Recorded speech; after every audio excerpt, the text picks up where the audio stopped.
दुनिया का सबसे बड़ा इंसान जो बादलों से ऊंचा, पहाड़ों से लंबा और समंदर को एक छोटी नदी समझता था, उसका नाम था औज बिन अनुक।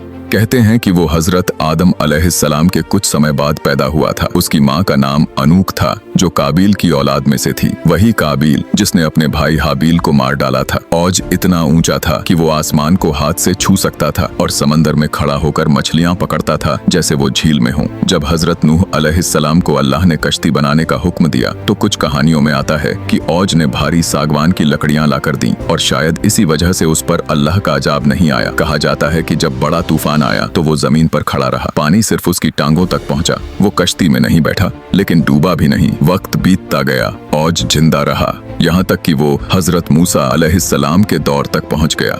अब वो सिर्फ लंबा और ताकतवर नहीं था, बहुत घमंडी हो गया था। वो कहता, अगर अल्लाह आसमान पर है तो मैं भी वहाँ पहुंच सकता हूँ। फिर वो दिन आया, हजरत मूसा अलैहिस्सलाम ने एक पत्थर मारा और औज गिर पड़ा इतनी जोर से कि जमीन हिल गई, पहाड़ कांप उठे, वो मिट्टी में दफन हो गया। ये कहानी हमें इस्लामी किताबों जैसे क़ससुल अंबिया में मिलती है। कुछ रिवायतों में सागवान की लकड़ी वाला हिस्सा आता है, कुछ में नहीं। इसलिए इसे ईमान का हिस्सा नहीं बल्कि इबरत की तरह सुनना चाहिए। ऐसे ही रूह को छू जाने वाले किस्सों के लिए चैनल को सब्सक्राइब करना मत भूलिएगा।